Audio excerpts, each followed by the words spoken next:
Pemeriksa merek. 1. Seorang pemeriksa merek sedang mengevaluasi permohonan pendaftaran merek LUXEGLOW untuk produk kosmetik.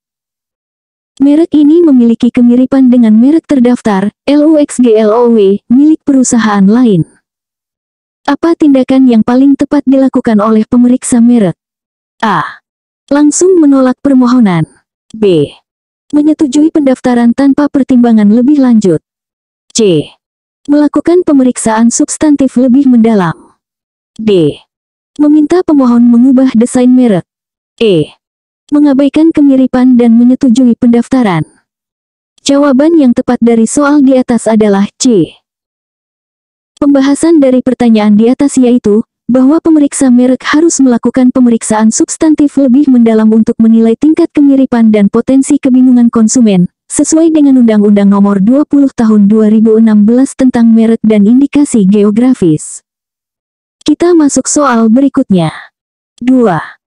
Dalam proses pemeriksaan merek, pemeriksa merek menemukan bahwa suatu permohonan merek mengandung unsur bendera negara.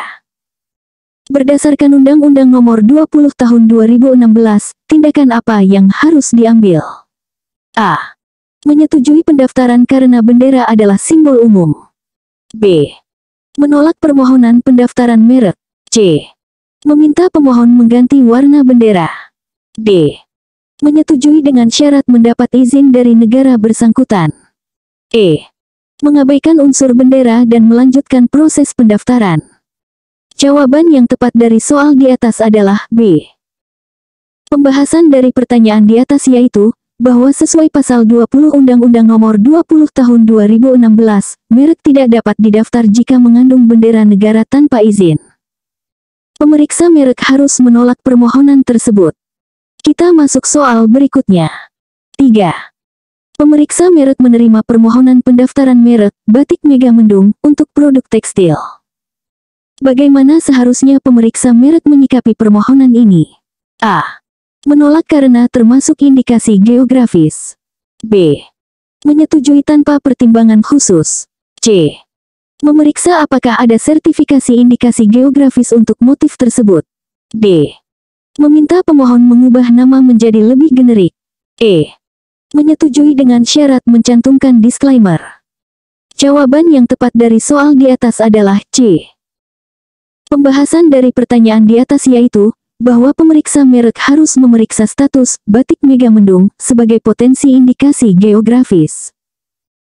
Jika telah terdaftar sebagai indikasi geografis, permohonan harus ditolak sesuai pasal 20 huruf Undang-Undang Nomor 20 Tahun 2016. Kita masuk soal berikutnya. 4. Seorang pemeriksa merek menghadapi permohonan merek yang identik dengan merek terkenal di luar negeri namun belum terdaftar di Indonesia.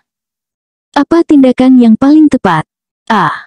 Menyetujui pendaftaran karena belum terdaftar di Indonesia. B. Menolak pendaftaran berdasarkan prinsip first to file. C. Menunda pemeriksaan dan meminta bukti ketenaran merek. D. Menyetujui dengan syarat mendapat izin dari pemilik merek asli. E. Menolak pendaftaran berdasarkan prinsip perlindungan merek terkenal. Jawaban yang tepat dari soal di atas adalah E. Pembahasan dari pertanyaan di atas yaitu, bahwa sesuai pasal 21 ayat atau 1 huruf Undang-Undang Nomor 20 Tahun 2016, pemeriksa merek harus menolak pendaftaran merek yang memiliki persamaan pada pokoknya atau keseluruhannya dengan merek terkenal milik pihak lain untuk barang dan atau jasa sejenis, terlepas dari status pendaftarannya di Indonesia. Kita masuk soal berikutnya. 5. Dalam pemeriksaan substantif, pemeriksa merek menemukan bahwa suatu merek mengandung nama varietas tanaman yang dilindungi. Apa tindakan yang harus diambil? A. Menyetujui pendaftaran karena tidak terkait dengan hak cipta. B. Menolak pendaftaran sesuai ketentuan undang-undang merek. C. Meminta pemohon mengubah nama merek. D. Menyetujui dengan syarat mencantumkan disclaimer. E. Melakukan konsultasi dengan Pusat Perlindungan Varietas Tanaman. Jawaban yang tepat dari soal di atas adalah B. Pembahasan dari pertanyaan di atas yaitu, bahwa berdasarkan pasal 20 huruf Undang-Undang Nomor 20 Tahun 2016, merek tidak dapat didaftar jika mengandung nama varietas tanaman yang dilindungi untuk barang dan atau jasa yang sejenis. Pemeriksa merek harus menolak pendaftaran tersebut. Kita masuk soal berikutnya. 6. Pemeriksa merek menerima permohonan pendaftaran merek yang mengandung kata halal untuk produk makanan. Bagaimana seharusnya pemeriksa merek menyikapi permohonan ini? A. Menolak pendaftaran karena kata halal tidak dapat dimonopoli. B. Menyetujui pendaftaran tanpa pertimbangan khusus. C. Meminta pemohon mengganti kata halal dengan simbol. D. Menyetujui dengan syarat mencantumkan disclaimer untuk kata halal. E. Menolak pendaftaran dan meminta sertifikasi halal resmi. Jawaban yang tepat dari soal di atas adalah D. Pembahasan dari pertanyaan di atas yaitu, bahwa pemeriksa merek dapat menyetujui pendaftaran dengan syarat mencantumkan disclaimer untuk kata halal. Ini memastikan bahwa pemohon tidak mengklaim hak eksklusif atas kata tersebut, sesuai dengan pasal 22 Undang-Undang Nomor 20 Tahun 2016. Kita masuk soal berikutnya. 7. Seorang pemeriksa merek menghadapi permohonan merek yang mengandung nama orang terkenal yang sudah meninggal. Apa tindakan yang paling tepat? A. Menyetujui pendaftaran tanpa pertimbangan khusus. B. Menolak pendaftaran secara otomatis. C. Meminta bukti izin dari ahli waris. D. Menyetujui dengan syarat mencantumkan tahun kematian. E. Menunda pemeriksaan dan melakukan penelusuran lebih lanjut. Jawaban yang tepat dari soal di atas adalah C.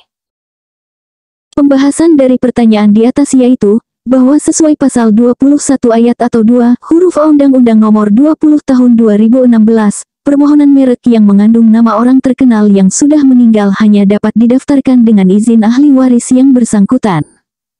Pemeriksa merek harus meminta bukti izin tersebut. Kita masuk soal berikutnya. 8. Pemeriksa merek menemukan bahwa suatu permohonan merek memiliki persamaan pada pokoknya dengan merek terdaftar milik pihak lain untuk barang yang tidak sejenis.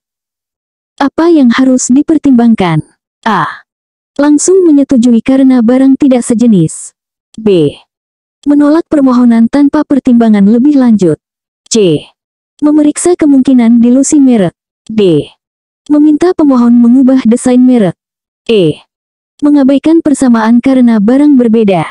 Jawaban yang tepat dari soal di atas adalah C. Pembahasan dari pertanyaan di atas yaitu, bahwa pemeriksa merek harus memeriksa kemungkinan dilusi merek, terutama jika merek terdaftar tersebut termasuk merek terkenal. Hal ini sesuai dengan pasal 21 ayat atau 1 huruf C Undang-Undang Nomor 20 Tahun 2016 yang melindungi merek terkenal untuk barang dan atau jasa yang tidak sejenis. Kita masuk soal berikutnya. 9. Dalam proses pemeriksaan merek, pemeriksa merek menemukan bahwa suatu merek mengandung tanda yang mirip dengan indikasi geografis yang dilindungi. Apa tindakan yang harus diambil? A. Menyetujui pendaftaran karena bukan merek identik. B. Menolak permohonan pendaftaran merek. C. Meminta pemohon mengganti elemen yang mirip. D. Menyetujui dengan syarat mencantumkan disclaimer. E. Melakukan konsultasi dengan komunitas pemilik indikasi geografis. Jawaban yang tepat dari soal di atas adalah B. Pembahasan dari pertanyaan di atas yaitu, bahwa sesuai pasal 20 huruf Undang-Undang Nomor 20 Tahun 2016, merek tidak dapat didaftar jika memuat indikasi geografis yang dilindungi. Pemeriksa merek harus menolak permohonan tersebut untuk melindungi hak indikasi geografis. Kita masuk soal berikutnya. 10. Pemeriksa merek menerima permohonan pendaftaran merek berupa bentuk 3 dimensi. Apa yang harus diperhatikan dalam pemeriksaan substantif? A. Menolak karena merek hanya bisa berupa kata atau gambar. B. Menyetujui tanpa pertimbangan khusus. C. Memeriksa apakah bentuk tersebut memiliki daya pembeda. D. Meminta pemohon mengubah menjadi merek 2 dimensi. E. Mengalihkan pemeriksaan ke Departemen Desain Industri. Jawaban yang tepat dari soal di atas adalah C. Pembahasan dari pertanyaan di atas yaitu, bahwa pemeriksa merek harus memeriksa apakah bentuk tiga dimensi tersebut memiliki daya pembeda dan tidak semata-mata berfungsi mengikuti bentuk barang atau kemasan barang, sesuai dengan Pasal 1 Angka 1 dan Pasal 20 huruf Undang-Undang Nomor 20 Tahun 2016. Kita masuk soal berikutnya. 11. Seorang pemeriksa merek menghadapi permohonan merek yang mengandung unsur pornografi. Berdasarkan Undang-Undang Nomor 20 Tahun 2016, tindakan apa yang harus diambil?